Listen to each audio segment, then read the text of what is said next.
नमस्कार दोस्तों, विशाल एपिक्स में मैं आप सभी का सहर्ष स्वागत करता हूं।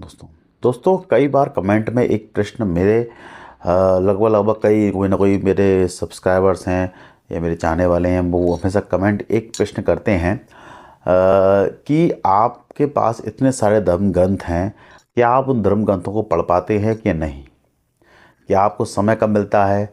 तो इन सब चीज़ों की भाषा में हमेशा कमेंट में आता है कि आपने ग्रंथ पढ़े हैं कि नहीं, आप रिव्यू कैसे कर रहे हैं, बिना पढ़े आप कैसे इसका रिव्यू करने जा रहे हैं। तो दोस्तों आज मैं इसी प्रश्न का उत्तर देने के लिए आपके समक्ष उपस्थित हुआ हूँ। मैं बहुत समय सोच रहा था कि इस प्रश्न का उत्तर दूँ, लोगों को बताऊँ कि भाई क्या ऐसा मामला है कि भाई इतने सारे मेरे पास धर्म ग्रंथ रखे हुए हैं, इतने सनातन ग्रंथ हैं और इसके अलावा आयुर्वेद के ग्रंथ हैं, इन सबको मैं पढ़ पाता हूँ कि नहीं पढ़ पाता, और बिना पढ़े मैं कैसे रिव्यू दे रहा हूँ। तो दोस्तों आज मैं इसी प्रश्न का उत्तर आपके समक्ष आपको देने जा रहा हूँ। तो आप मेरे इस पूरे वीडियो को एंड तक ज़रूर देखिएगा। दोस्तों बात करें हम ग्रंथ पढ़ने की, देखिए ग्रंथ पढ़ना एक अलग चीज़ है, उसको पढ़ना, उसको एनालिसिस करना बहुत इंपॉर्टेंट काम होता है, बहुत टेढ़ा काम होता है। आप पढ़ भी लेंगे तो एनालिसिस करने के लिए आपको समय चाहिए। उसके लिए पढ़ना, केवल पढ़ लेना, पढ़ने के बाद उसको एनालिसिस करना पड़ता है, फिर जाकर के आपके समक्ष वो वीडियो बनता है। और रही बात मेरे पढ़ने के विषय में, तो देखिए मैं एक आयुर्वेदिक चिकित्सक भी हूँ, क्योंकि मेरे को ये किताबें, अपनी सनातन किताबें भी पढ़नी हैं, आयुर्वेद की किताबें भी पढ़नी हैं और बहुत सारी किताबें मुझे पढ़नी हैं।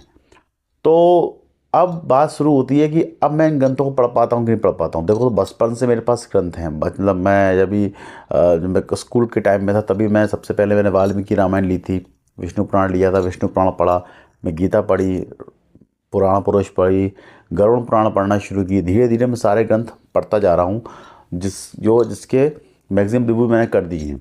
अब दूसरी चीज़ ये है, कोई भी ग्रंथ, मेरे पास जितने ग्रंथ हैं इनको पूरा पढ़ पाना वास्तव में संभव नहीं है। मतलब अगर हम पढ़ने बैठे हैं तो एकदम से अगर एक वाचन की तरह, लयबद्ध की तरह पढ़ते जाएं तो काफ़ी समय इन किताबों को, इन पुस्तकों को देना पड़ेगा, जो समय समय पर संभव नहीं है। देखो हम इस क्राइटेरिया को कुछ मैंने अपने जीवन में कुछ क्राइटेरिया बना के रखा हुआ है। एक जो पुस्तक मुझे लगातार पढ़नी है, इसको मैं नॉन स्टॉप पढ़ता जाऊँगा, जब भी मुझे समय मिलेगा उठाया, पढ़ना शुरू कर दिया। जैसे मैं वाल्मीकि रामायण ली, पढ़ना शुरू कर दी, एक लय ऐसे हम पढ़ते जा रहे हैं, फिर बीच में कुछ काम आ गया, फिर रुक गए, फिर उसके बाद फिर समय मिला अगले दिन।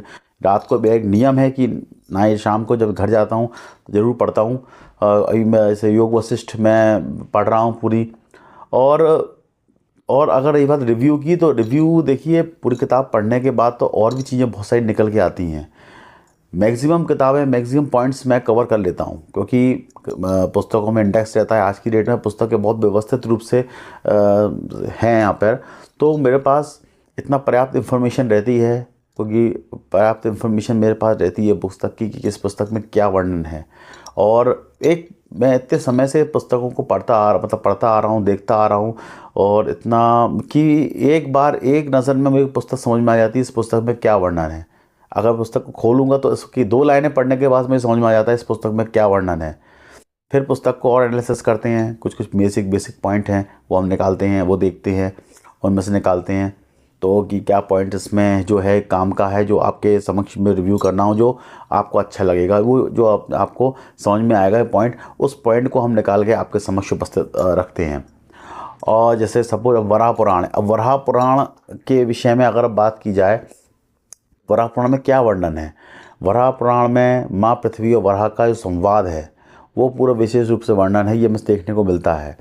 पृथ्वी माँ की रक्षा वराह भगवान ने की थी, ये देखने को मिलता है। और पृथ्वी माँ का वर्णन सिर्फ और सिर्फ देखा जाए तो वराह पुराण में और ब्रह्मवैवर्त पुराण जैसे ग्रंथों में ही मिलता है। पृथ्वी माँ की स्तुति भी जो ब्रह्मवैवर्त पुराण में मिलती है। तो ये बेसिक चीज़ें जो है पढ़ते सामने आती है कि ये चीज़ है, तो अपन उसको रिव्यू करते हैं। और रही बात सारे पुराणों की, तो देखिए पुराण मैंने जितने भी पुराण हैं लगभग सारे खंगाले हुए हैं, देखे हुए हैं। ज़्यादातर पॉइंट्स मैंने कवर किए हैं पुराण के।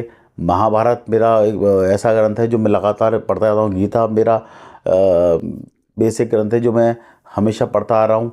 तो ये सब चीज़ें हम पढ़ते आ रहे हैं, तभी हम रिव्यू कर पा रहे हैं। बिना पढ़े तो हम रिव्यू कर ही नहीं सकते किसी पुस्तक का। कोई पुस्तक मेरे समक्ष आती है, आप 2 दिन 4 दिन में नहीं पढ़ सकते उसको, लेकिन कुछ उसकी इतनी स्टडी हम कर लेते हैं कि इस पुस्तक का समझ में आ जाता है कि इस पुस्तक में क्या वर्णन है, क्या क्या चीज़ें इस पुस्तक में कवर हो रही हैं और किस तरह से प्रेजेंट लेखक ने हमको किया हुआ है, ये पुस्तक हमको क्या बताने का प्रयास कर रही है।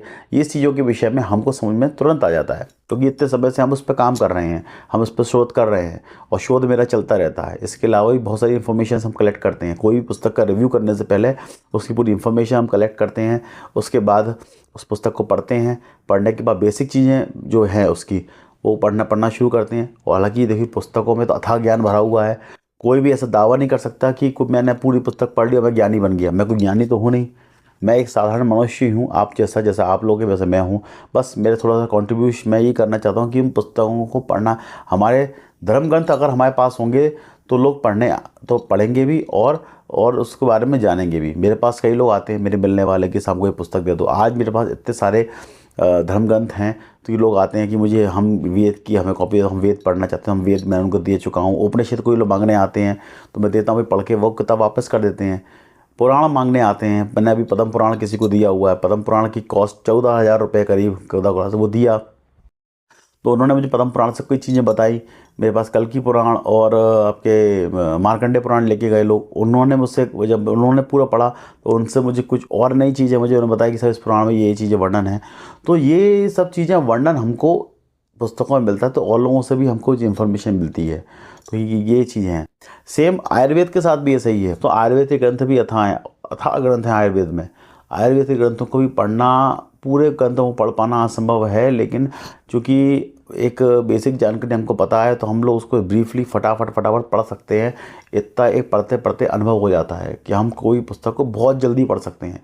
धीमी गति से हम नहीं पढ़ते, हम बहुत स्पीडली पुस्तक को पढ़ सकते हैं और समझ सकते हैं क्या पुस्तक हमें कहने का प्रयास कर रही है। तो चाहे वो आयुर्वेद की कोई किताब पुस्तक हो या फिर आपकी सनातनी धर्म ग्रंथों की पुस्तकें हों, ये हमको पूरे से समझ में आती है, बेसिक कहानियाँ पूरी समझ में आती हैं, तुरंत उसको करते हैं।